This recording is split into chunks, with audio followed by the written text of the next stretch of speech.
Hello viewers, स्वागत है आप सभी का मेरे YouTube channel school tuition quiz में। आज हम बात करेंगे कार्यपत्रक 49 की, जो कि 29 अक्टूबर के लिए जारी किया गया है। ये कक्षा 10 का विज्ञान विषय का कार्यपत्रक है। यहाँ बच्चे अपना नाम लिखेंगे और यहाँ अपने कक्षा अध्यापक का नाम लिखेंगे। हमारा चैप्टर जो पुराना था वो खत्म हो गया है और आज हम नया चैप्टर पढ़ेंगे, आनुवांशिकता एवं जैव विकास, जो कि आपकी पाठ्य पुस्तक की यानी कि विज्ञान की पाठ्य पुस्तक का 9वां चैप्टर है। तो आइए जरा देखते हैं कि आपको इसमें क्या नया जानने और सीखने को मिलेगा। इसमें आपको नई चीज़ों के अलावा कुछ आपकी पुरानी जो 9वीं कक्षा की चीज़ें हैं वो भी पढ़ने और जानने को मिलेगी और समझने को मिलेगा कि आपने 9वीं कक्षा में जो पाठ पढ़े थे उनमें जो सीखा वो आगे कैसे काम आ रहा है बच्चों। तो आइए जरा देखते हैं। सबसे पहले आनुवांशिकता, विभिन्न लक्षणों का एक पीढ़ी से दूसरी पीढ़ी में या जनक से सतत वंशागत होना। तो ये क्या कह रहा है, आनुवांशिकता क्या है? विभिन्न जो लक्षण हैं वो एक पीढ़ी से दूसरी पीढ़ी में जब जाते हैं, यानी कि उनके माता पिता से संतान में जाते हैं, उसे कहते हैं आनुवांशिकता। अब विभिन्नता, एक ही स्पीसीज में प्राणियों के लक्षणों के बीच अंतर को विभिन्नता कहते हैं। तो जब एक ही तरह की स्पीसीज, जैसे कि मान लीजिए कोई आम का पेड़ है, उसमें कई तरह के आम हों, कोई मटर का पौधा है, उसमें कई तरह के मटर के पौधे हों अलग अलग, तो इस तरह की विभिन्नता को हम कहते हैं विभिन्न। इस स्पीसीज में विभिन्नता यानी लक्षणों में विभिन्नता हो जाती है, तो उसे हम विभिन्नता कहते हैं बच्चों। चलिए आगे देखते हैं। अब है जीन। जीन आनुवांशिकता की बुनियादी और कार्यात्मक इकाई है। जीन डीएनए संरचना बनाता है। मनुष्य को की प्रत्येक जीन की 2 प्रतियां होती हैं, जिन्हें एलील के रूप में जाना जाता है। प्रत्येक माता पिता से एक जीन के एलील विभिन्नता एवं विशिष्टता के लिए जिम्मेदार है। तो ये क्या कह रहा है, जीन क्या है? आनुवंशिकता की बुनियादी और क्रियात्मक इकाई है। इसकी संरचना 2 प्रतियों से बनी होती है, इस तरह जो बनी हुई है, ये जो दिख रही है बच्चों, ठीक है। इससे इसके जो ऐसे जो स्ट्रक्चर बना हुआ है, इससे बनी होती है। ये एलील के रूप में जाना जाता है और एलील दो से आता है, माता से एक और एक पिता से। यही एलील विभिन्नता एवं विशिष्टता के लिए जिम्मेदार होता है बच्चों, ठीक है। आगे है, यूकैरियोट कोशिकाओं में नाभिकीय गणसूत्र में आनुवांशिक सामग्री गणसूत्र के सूत्रों में मौजूद होती है। गणसूत्र धागों की तरह की संरचना होती है जो आनुवांशिक जानकारी को एक पीढ़ी से दूसरी पीढ़ी तक ले जाता है। क्रोमोसोम डीएनए और प्रोटीन से बना होता है। वह कोशिका विभाजन, आनुवांशिकता, विभिन्नता और पुनर्जनन में महत्वपूर्ण भूमिका निभाता है। तो क्या कह रहा है बच्चों, ये हमने पढ़ा था प्रोकैरियोटिक और यूकैरियोटिक, यानी प्रोकैरियोटिक और यूकैरियोटिक के बारे में। प्रोकैरियोटिक कैसे होते थे? ज़्यादातर एक कोशिकीय जीव होते थे। यूकैरियोटिक कैसे होते थे? ज़्यादातर बहुकोशिकीय जीव होते थे। अब यूकैरियोटिक में कोशिकाओं में नाभिकीय होता है और जो नाभिकीय होता है उसमें गणसूत्र होता है, जो कि एक धागेनुमा संरचना है, जो कि क्या काम करता है? आनुवांशिक जानकारी को एक पीढ़ी से दूसरी पीढ़ी में लेके जाता है। इसमें डीएनए और प्रोटीन से बने होने के कारण ये कोशिका विभाजन, आनुवांशिकता, विभिन्नता और पुनर्जनन के जैसे महत्वपूर्ण कार्यों में विभिन्न भूमिका निभाता है। आगे है डीएनए। डीऑक्सीराइबोन्यूक्लिक एसिड मनुष्य में वंशानुगत सामग्री है और अन्य जीवों में एक व्यक्ति के शरीर में लगभग हर कोशिका में समान डीएनए होता है। अधिकांश डीएनए कोशिका नाभिकीय, जहां इसे परमाणु डीएनए कहा जाता है, में स्थित होता है, लेकिन डीएनए में थोड़ी मात्रा माइटोकॉन्ड्रिया में पाई जा सकती है। तो ये क्या कह रहा है कि डीएनए यानी डीऑक्सीराइबोन्यूक्लिक एसिड ज़्यादातर मात्रा में मिलता है हमें कहाँ पे? हमारे नाभिकीय में, जो कि परमाणु डीएनए कहलाता है। लेकिन कुछ भाग मिलता है आपको माइटोकॉन्ड्रिया में, जो कि माइटोकॉन्ड्रियल डीएनए कहलाता है ना। अगर आपको याद हो, आपने जो पाठ पढ़ा था, कौन सा आपका?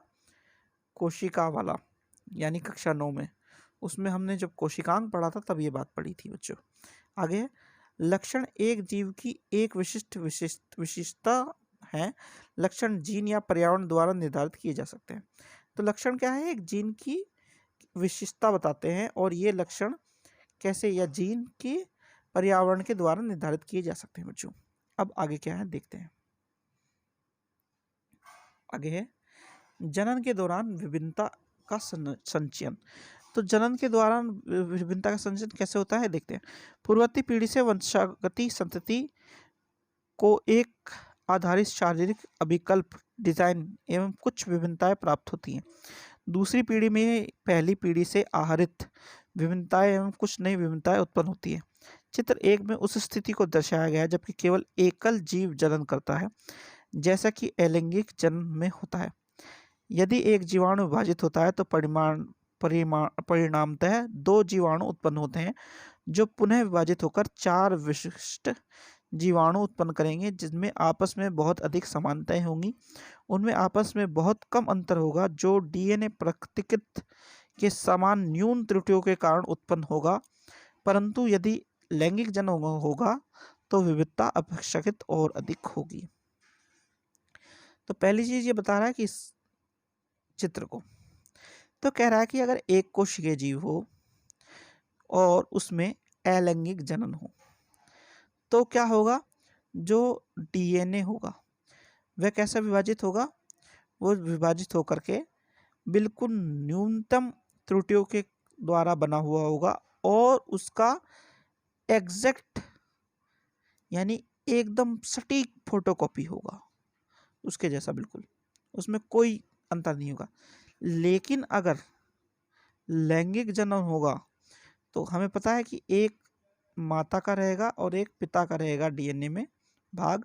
तो इस तरह के उसमें क्या होगा, लैंगिक जन्म में विविधता बहुत ज़्यादा अधिक हो जाएगी, और जो ये वाला केस था यानी अलैंगिक जन्म वाला, उसमें विविधता नहीं होगी बच्चों। ठीक है, आगे क्या कहता है ये, आगे क्या कहता है, क्या किसी स्पीसीज में इन सभी विभिन्नताओं के साथ अपने अस्तित्व में रहने की संभावना एक समान है? तो निश्चित रूप से नहीं। विविधता के आधार पर विभिन्न जीवों को विभिन्न प्रकार के लाभ हो सकते हैं। उष्णता को सहन करने की क्षमता वाले जीवाणुओं को अधिक गर्मी से बचने की संभावना अधिक होती है।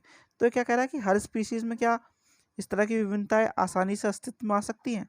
तो ऐसा नहीं है बच्चों।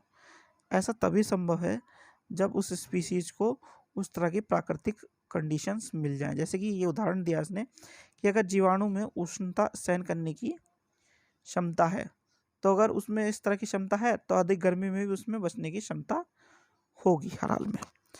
तो बच्चों अब आपके प्रश्न उत्तर देख लेते हैं। पहला प्रश्न है, आनुवांशिकता, विभिन्नता, क्रोमोसोम, लक्षण और जीन की परिभाषा लिखिए। तो पहले है आनुवांशिकता, फिर विभिन्नता, क्रोमोसोम, लक्षण और जीन। तो आनुवांशिकता की परिभाषा, विभिन्नता की परिभाषा, जीन की परिभाषा, क्रोमोसोम या गुणसूत्र की परिभाषा। ठीक है बच्चों, ये जो मैंने आपको बताई थी यहाँ पे, इनमें से आपको लिखनी है। और आखिरी में परिभाषा बचती है लक्षण की, जो कि ये यहाँ से लिखनी है बच्चों। ठीक है, अब आगे है, यदि एक लक्षण ए अलैंगिक प्रजनन वाली समिष्टि के 10% सदस्यों में पाया जाता है तथा लक्षण बी उसी समिष्टि में 60% जीवों में पाया जाता है, तो कौन सा लक्षण पहले उत्पन्न होगा?